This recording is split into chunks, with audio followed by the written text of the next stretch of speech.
मैं आपके लिए एक और नई सीरीज को लेके आया हूँ जिसका नाम है बी माई वाइफ और ये grand master of demonic cultivation की तरह है, तो उम्मीद है कि आपको अच्छी लगेगी। अब एपिसोड की शुरुआत होती है और एक आदमी वॉकी टॉकी पे अपने साथी को बताता है कि उस एरिया में सब कुछ ठीक है। तभी एक लड़की दिखाई जाती है जो कि म्यूजियम के अंदर जाने लगती है लेजर के बीच में से होते हुए, अपने आप को उन लेजर्स से बचा के। फिर वो लेजर्स के उस पार पहुंच जाती है और एक आर्टिफैक्ट ड्रैगन रिंग नाम का उसे चुराने लगती है। पर वो जैसे ही उसे छूती है, वो खुद को टेलीपोर्ट होते हुए महसूस करने लगती है, जिससे वो फिर से वहीं पर आ जाती है। और जब तक उसका ध्यान वापस से सही होता है, वहां पर वो अलार्म बज गया होता है, जिसकी वजह से वहां पे बहुत सारे गार्ड्स आ जाते हैं जो कि उसे मारने लगते हैं उस पे गोलियां चलाकर। तो वो लड़की अपनी जान बचाकर वहां से भागने लगती है और फिर वो सारे के सारे गार्ड्स उसके पीछा करने लगते हैं। तभी उसका एक साथी ऊपर की तरफ बैठा होता है, ये सब कुछ देख रहा होता है, और वो गार्ड जब उस लड़की को गोलियां मारने में बिजी होते हैं, वो पीछे से छुपके से आता है और उनको मार देता है। तभी वो उस लड़की के साथ आ जाता है और उससे बोलता है, पहले बड़ी समस्या से हम लोग निपटते हैं। और फिर वहां पे बहुत सारे गार्ड्स आ जाते हैं, जिसके बाद वो उसे हवा में उठा लेता है और फिर उसे गोल गोल घुमाता है। तो वो लड़की सारे के सारे गार्ड्स को अपनी किक्स मारती रहती है। इसके बाद वहां पर सिर्फ वही लोग बचते हैं और सारे के सारे गार्ड्स मर जाते हैं। तभी वहां पर एक अकेला गार्ड बचता है बंदूक के साथ, जो कि उस लड़की पे गोलियां चलाने लगता है। तो वो हवा में उसके ऊपर जंप कर जाती है। फिर हमें वो दोनों लोग एक बालकनी में सुस्ताते हुए दिखाए जाते हैं। फिर वो आदमी उस लड़की से पूछता है, सोलो तुम ठीक तो हो? तो सोलो जवाब देती है कि अच्छा हुआ तुम मेरे साथ थे। फिर वो आदमी उससे बोलता है कि तुम मेरे लिए सबसे ज्यादा जरूरी हो। तो सोलो उससे बोलती है कि ये आखिरी काम है जो हम ऑर्गेनाइजेशन के लिए करेंगे और फिर हम ऑर्गेनाइजेशन छोड़ देंगे, उनके चोरी चकारी और खून खराबे से दूर। फिर वो उसे ड्रैगन रिंग आर्टिफैक्ट देती है और फिर उसके गले लगकर उससे बोलती है, यूकी अब हम आजाद हो जाएंगे। फिर तभी यूकी उसके पेट में चाकू घुसेड़ देता है और फिर उससे बोलता है, तुम बहुत ही ज्यादा ना समझो, कोई भी एक बार ऑर्गेनाइजेशन ज्वाइन करने के बाद ऑर्गेनाइजेशन को छोड़ नहीं सकता, और वो ड्रैगन स्वॉर्ड तो पक्का हमारी ही होगी। तभी उस डब्बे को खोलकर देखता है जिसके अंदर ड्रैगन रिंग होनी चाहिए थी, पर उसके अंदर जब वो देखता है तो उसे रिंग नहीं मिलती है। तभी जो सोलो होती है उस रिंग को लेके यूकिन को दिखाते हुए नीचे समुंदर में गिर जाती है और नीचे डूबने लगती है। फिर वो रिंग चमकने लगती है और उसकी पीठ के पीछे एक सील बन के आ जाती है और फिर वो एक दूसरी दुनिया में टेलीपोर्ट हो जाती है।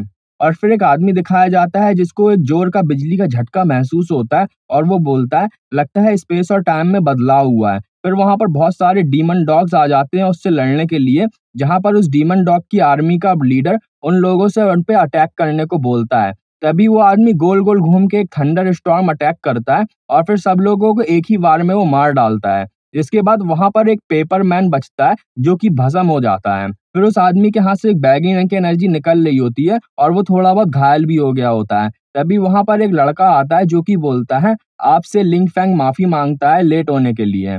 तभी वो उसके हाथ की ओर देखता है और चिंता जताने लगता है। फिर वो आदमी बोलता है, तुम्हें फिक्र करने की कोई भी जरूरत नहीं है, तुम ये बताओ कि क्या तुम्हें स्पेस और टाइम के एनोमली के बारे में कुछ पता चला जो तुम पता करने गए थे? तो लिंग फैंग बताता है कि उसने देखने की कोशिश करी पर बहुत जल्द ही वो गायब हो गई।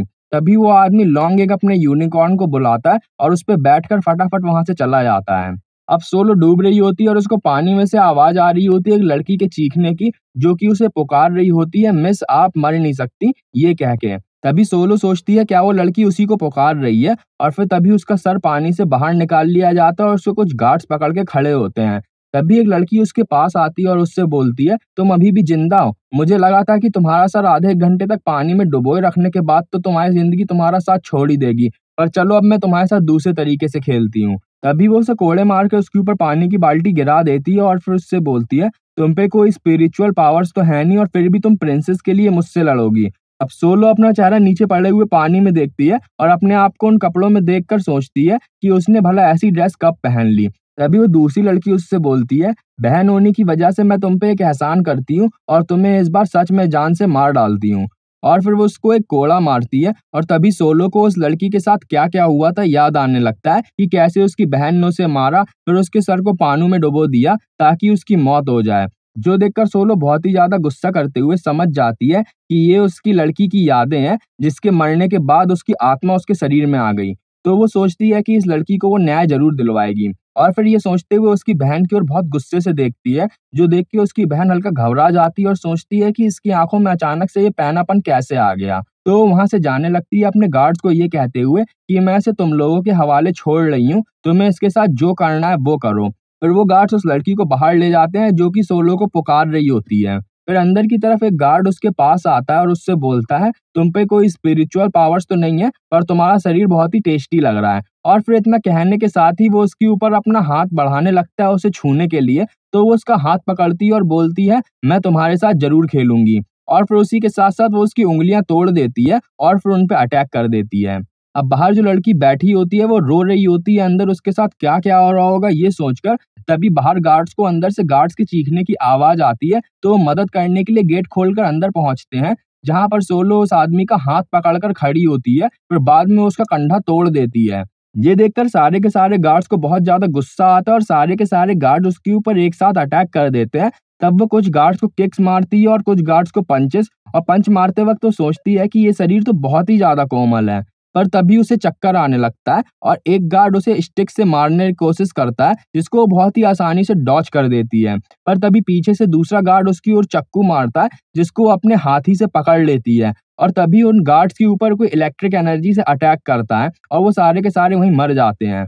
अब वो बेहोश होकर गिरने लगती है, पर तभी उसको वही आदमी पकड़ लेता है जो कि थोड़ी देर पहले डीमन डॉग से लड़ रहा था। फिर वो उसे पकड़ने के बाद सीधा जाके उसकी छाती में हाथ लगाकर चेक करने लगता है कि उसे कोई सांस लेने या किसी और चीज में दिक्कत तो नहीं हो रही है। तो और तभी सोलो के चक्कर ठीक हो जाते हैं और वो उसकी उस छिछोरेपन वाली हरकत के लिए उसे उठाकर जमीन में पटक देती है, जिससे वो आदमी बहुत ही ज्यादा खुश हो जाता है ये देख कर कि वो इंपीरियल हाइनेस है, पर फिर भी उसने अपनी इज्जत की फिक्र करी उसके सामने। तभी वहां पर वो लड़की आ जाती है जो कि उसे पुकार रही होती है, और फिर लिंग फैंग भी वहां पर आ जाता है जो कि उसे बताने ही वाला होता है कि उसने आखिर क्या कर दिया है। पर तभी जो वो आदमी होता है सीधा उसे मना कर देता है। उसके बाद वो सीटी बजाकर अपने यूनिकॉर्न लिन लॉन्ग को बुलाता है और फिर सोलो को उठाकर उस घोड़े पे रख देता है और फिर वहां से चला जाता है। अब हम लोग को मार्केट दिखाया जाता है जहां पर एक आदमी बहुत बड़े से कछुए की सवारी कर रहा होता है और वहां पर तरह तरह के जादुई आइटम्स मिल रहे होते हैं।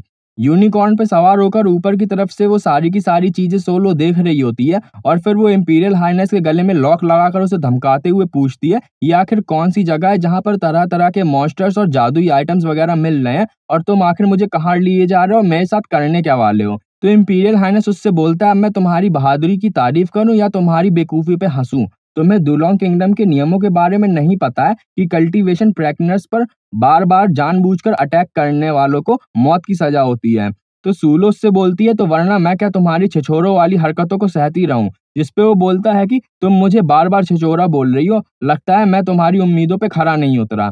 फिर वो उसे पीछे से आगे की तरफ खींचकर अपनी गोद में उसे बैठा लेता है और तभी कैसल आ जाता है, जिसे देखकर सूलो सोचती है कि क्या ये स्काई किंगडम है। जिसके बाद वहां पर इंपीरियल हाइनेस उसे बताता है कि आगे एक टैश टेम्पल है, जिसको बुलोंग कॉन्टिनेंट में सारे के सारे पैदा होने वाले लोगों को जाकर जिसके अंदर टैश देना पड़ता है।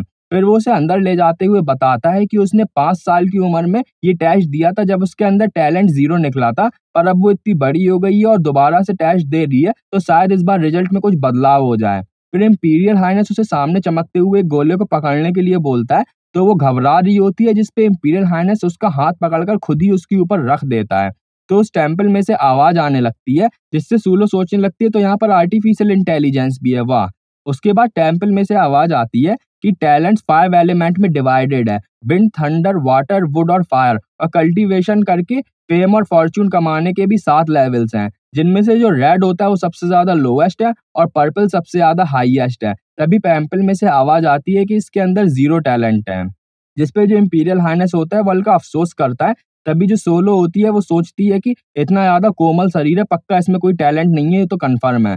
फिर वो सोचने लगती है कि अगर मैं सोचूं तो सब कुछ मुमकिन है। इसके बाद जो गोला होता है वो जोर जोर से चमकने लगता है और वहां पर एक बेल सी उग आती है फूलों वाली। जिसके बाद टेम्पल के अंदर में से आवाज आती है, पर्पल टैलेंट यानी कि सबसे हाईएस्ट, तुम्हारे पास सबसे हाईएस्ट टैलेंट है।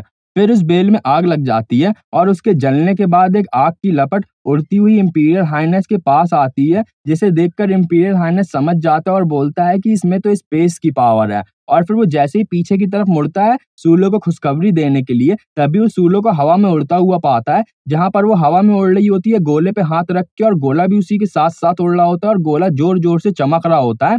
और फिर उसी के साथ साथ उसे बहुत सारे मैजिकल स्टार्स छोटे छोटे चमकते हुए उसे घेर लेते हैं, जो देखकर इंपीरियल हाइनेस बहुत ज्यादा आश्चर्यचकित रह जाता है। और फिर उसी के साथ साथ एपिसोड खत्म हो जाता है।